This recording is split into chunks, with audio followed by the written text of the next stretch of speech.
Hi, it's Lauren, and welcome back to the Whimsy Stamps channel. Today I am sharing with you how I put together these 4 A2 size Easter cards using the new Savior dies and stamps as well as the Glorious Sky Slimline paper.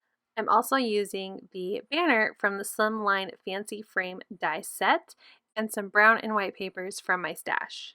I'm going through my Slimline paper pack and choosing papers that I know I can get 2 images showing a sunrise scene that I really like, and I want it to look like Easter morning in the background of my card.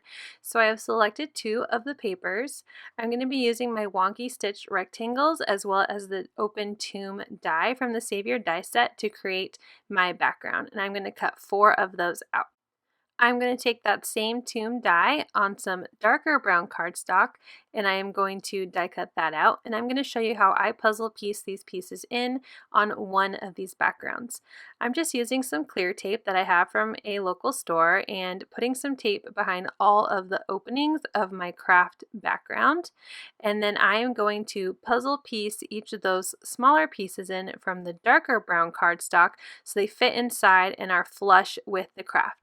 So once I have all my tape in place, I flip it over. I'm going to grab my tweezers, although I end up just using my fingers for most of these pieces, and I just puzzle piece them inside until all of those brown pieces are placed inside of the Kraft.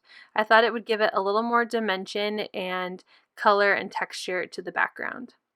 Now, to add more color and interest, I'm going to distress the edges. I'm starting with Vintage Photo and I'm going all the way around my background piece, and then I am going to bring in ground espresso to go a little darker in the corners, kind of giving it a vignette style feel.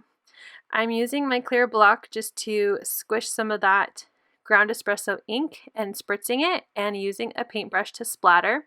I thought I was done, but I really wanted to add some shimmer, so I have some liquid shimmer in my stash and also flick that onto the background. Once I'm happy with how that looks, I am going to set it aside to dry and clean up my workstation.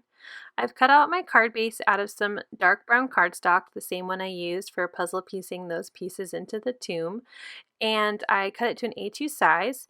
And I also ran through my die cut machine the crosses on a hill out of some Kraft paper, and I am now trimming down my sunrise scenes to fit behind my tomb background.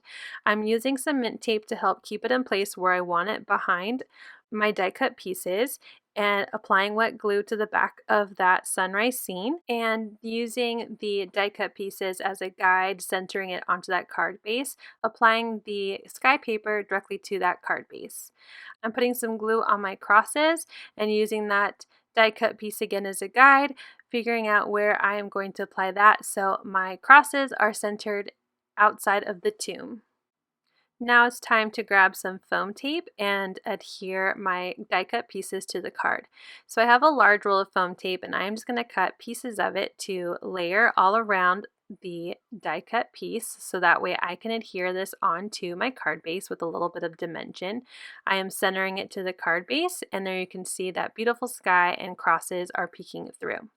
I've die cut that banner out of some white cardstock and stamping it with some Pinecone VersaFine Clair ink to the center of that banner. I made sure to kind of curve my sentiment so it fits nicely.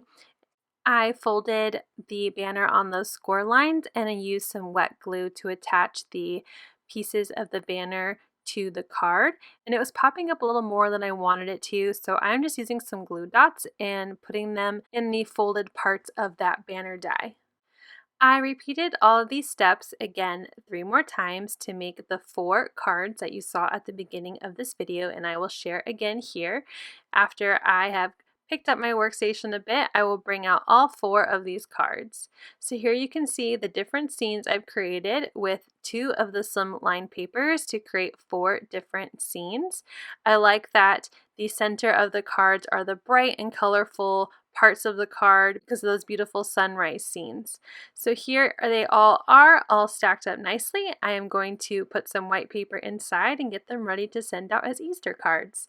I hope you enjoyed this video of using the brand new Whimsy Stamps products. Don't forget, down below you can find all of the links to purchase these items, as well as social media links to Instagram, Pinterest, and the Facebook group, where you can find even more inspiration to use these products. Thank you so much for watching and have a wonderful day.